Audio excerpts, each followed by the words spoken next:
Hey, what's going on everybody? Welcome back to the Whiskey Cove. And on today's episode, we have the whiskeys and bourbons to look out for in the month of October. Run the video.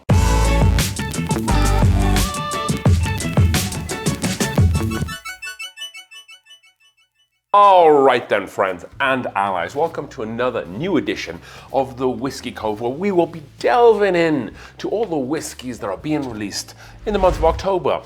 As we get closer to the end of the year, there's a lot more whiskey that is being released. Traditionally, that has always been the same. So we are splitting up this video into two different sections. We'll have some today, and we'll have some in about a week or two's time. With that being said, today is October 1st. This is your last day to submit your raffle entries for the subscriber-only raffle event. This is the last day. Lines are going to be closed. We are then going to do the live stream this coming Friday. All the information is on the screen right now. If you have submitted your ticket, just double check that you are a subscriber, because I do not want to have to worry about that when we do the draw poll. If you're not a subscriber, then you don't get the ball. So just double check. Even if you think you are, double check and hit that subscribe button. But with that being said, let's delve on into this video, shall we? We are looking at a really interesting whiskey to kick things off with. And this is the Castle & Key 6-year small batch bourbon. So if you remember, back in 2022, 2023, on the coattails of COVID, Castle & Key garnered quite a lot of press. They put out two different whiskeys, a 2022 release and a 2023 release at the Old Taylor Distillery down in Kentucky. And I felt that they were very youthful. I don't know if we did a review on the channel. This was right along the beginning of when the Whiskey Cove was being started. I think we might have done a review on them, or we at least might have talked a little bit about them, but I genuinely felt that they were very youthful, quite spiky. So it looks like the distiller has come on a few years now, because this is a 6-year. So I'm wondering to see if some of those earlier youthful notes have kind of tailed back a little bit. The mash bill on this is going to be 73% white corn, 10% rye, and then 17% malted barley. And this is going to be coming in at 50.5% ABV or 101 proof, so a really good ABV and proof for someone like me. MSRP on this is going to be $40. So I think although my buy-in whiskey strategy has changed a lot this year and last year, I might still pick this up. $40, proof checks out. The age is okay too. I kind of want to see how it has come on, because I remember talking about it, that I would want to try it in the future. And we are in the future now. So maybe I'll just try it at a bar first, see how that 6-year age statement carries through. Some flavors that they go on to say is graham cracker, butterscotch, and red apple on the nose, and on the palate, molasses, golden raisin, toffee, and then a hint of orange zest too. So some really interesting notes. Again, I would like to try this maybe at a bar, maybe pay around $10 or so max for that. And if it's really good, heck, I'll even pick up a bottle too. Next up, we have a new release from the 2XO distiller, and this is the 2XO White Oak Rye, part of their Oak series. So this is a distillery that I haven't tried too much of. I have a bottle down here, and I had a sample of the Kiwa blend, and I very much like the Kiwa blend too. They also have like the Sneaker series, and they use some other stuff, but I haven't bought too much of this stuff, and I didn't know that they were doing rye, but I guess now they definitely are, if they weren't already doing that. This is going to be coming in at 50% ABV or 100 proof. Again, right in line with a lot of the ABV that I kind of like, maybe a little bit more than that I'd like. MSRP is going to be awesome. It's going to be $50, which again, you know, these first two whiskeys in today's market where people are putting prices up left, right, and center, really awesome, affordable prices. $40 for the Castle & Key, $50 for the White XO, the White Oak Rye. And the mash bill on this is going to be 95% rye, 5% melted barley. Where have we seen that mash bill? So this is quite a classic MGP mash bill. I wasn't able to find out if this was in fact sourced from MGP, this specific rye, but that's a mash bill that's synonymous with MGP, 95.5. If you think about like Templeton Rye, Bullet Rye, a lot of those sort of ryes are always from MGP. So this probably is the same, but I can't guarantee that. Release is going to be right around now in most states, and you'll also be able to find them on reserve bar too, if that's a bottle you want to pick up. And the finish and tasting notes is going to be double oaked and charred white oak inserts. It's going to be kind of like a barrel finish with this rye. And then nose is going to pine, mint, cedar, bacon spices, which that sounds like the MGP 95.5 rye just off the bat. Palate is going to be bold rye spice balanced with barrel sweetness. So I would be interested to see kind of how this double oaked with charred white oak insert kind of takes on this flavor profile, because it's not a traditional double oaked rye or bourbon in the sense that you take all the whiskey and dump it in a new freshly charred American oak barrel. This is going to be like dropping inserts in the barrel. So I know some distilleries are doing that, so it'll be interesting to see how that flavor profile transfers over to this whiskey. Next up, we have a new release from the Bardstown Distilling Company, and that's because they are back with their Bardstown 13 release, the Discovery Batch 13. You might have seen people starting to post photos. Maybe they live in Kentucky and they're now seeing it, but for the rest of us around the nation, this might be becoming a bit more available in October. This is going to be a blend. They always do really funky blends with the Discovery Batch. The last one that they did was the Series 12, which I have, very good. It's an all Kentucky blend. This one is going to be 4 Kentucky bourbon. So again, we are seeing an all Kentucky blend. It's almost like Bardstown has heard what people want finally, and they are now producing what the people are asking for. So this is going to be aged 8, 9, and 15 years of age. So there's going to be multiple different barrels that represent those different age statements. The ABV or proof on this is going to be 55.4% ABV or 110.8 proof, which is kind of right in line with where they'd like to put this, which is bang on the money for me. They do have an MSRP of $140, but Discovery has always been right around that price. I think initially when I launched it was maybe $90 to $100. So in the 13 iterations there hasn't been a whole lot of movement. Yes, it says age 8, 9, and 15. I can almost guarantee that the age 8 is probably their own stuff, maybe 9. It just depends on when that stuff is coming online. Because the Series 12 here, which is this bottle, has 14, 10, 10, and 6. So 6 years stuff was their own stuff. So maybe 9, maybe this one where it says age 9, maybe that's a little bit too much of a push, but the 8-year stuff could be. We don't know the percentages of this, but it does give us the mash bill. So one of the mash bills is going to be 77% corn, 13% rye, and 10% malted barley. So I'm going to use this as a little bit of a guide. So in the 12, they didn't have that mash bill. So this is going to be unique for this new release for 13. Also, one of the other blended components of the mash bill is 75% corn, 21% rye, and 4% malted barley. So quite a high rye. Let's see if they had that in the 12. They did not have that in the 12. And let's see the other blended components that they have here. It's going to be 78% corn, 10% rye, and 12% malted barley, which we did have here. They had the 10-year of this mash bill in the 12, but they didn't have any 10-year or an 11-year in the 13. So that'll be interesting. So they're obviously sourcing from probably the same distiller, but the age and what they're sourcing is different. And then lastly is 74% corn, 18% rye, and then 8% malted barley.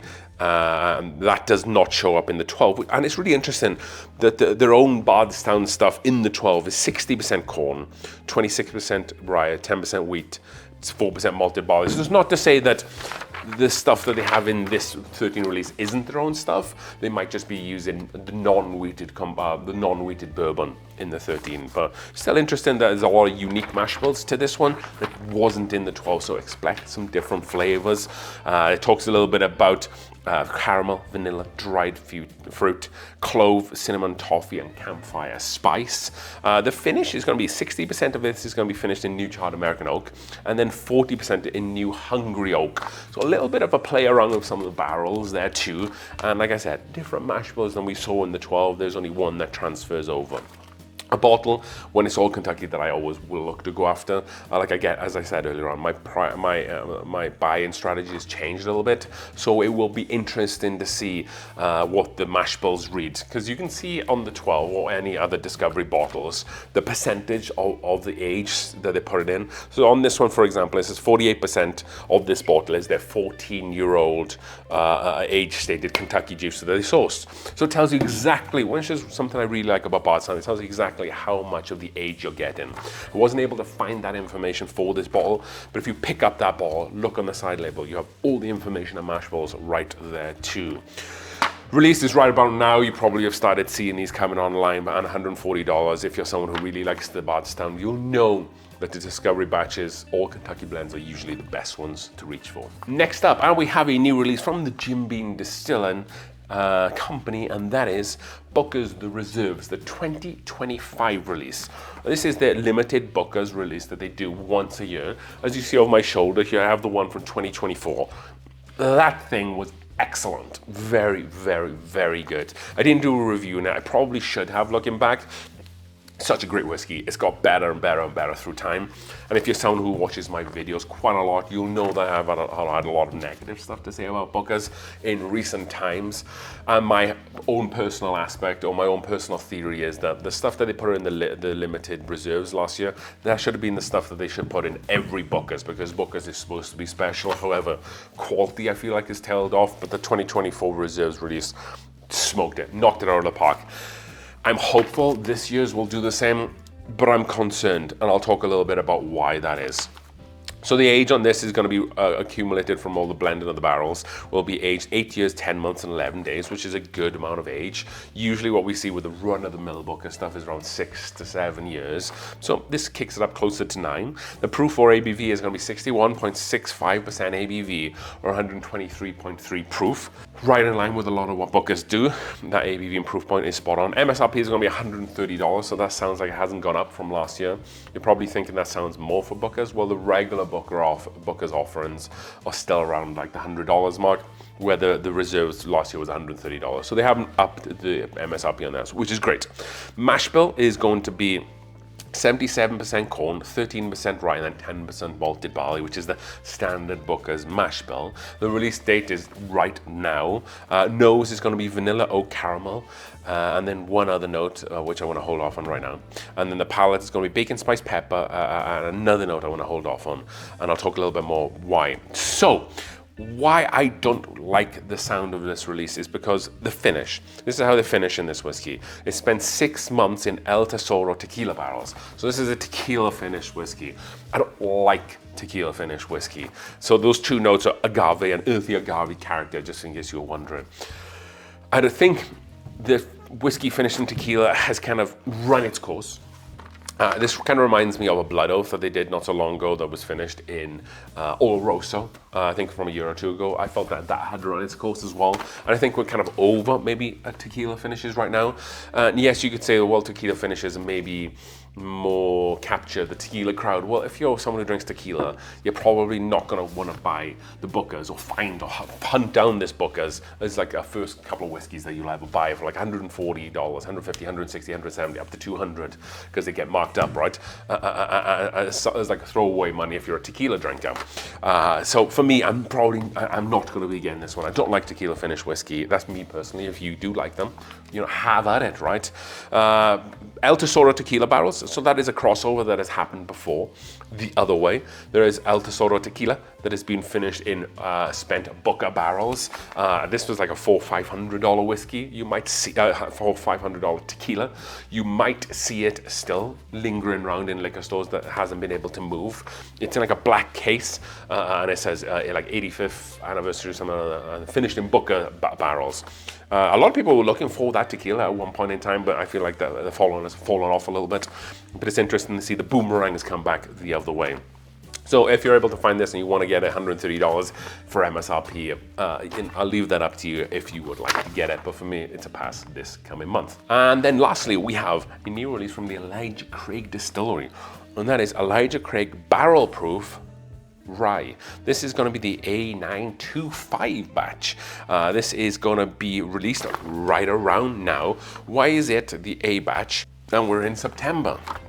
Well, this is because it's the first barrel proof release of their rye, the single kind of, the first barrel. You're probably wondering, why is this A925 when we're towards the end of the year? Like, don't they normally do like B and C batches by now? Well, this is the first release that they've ever done of the barrel proof rye.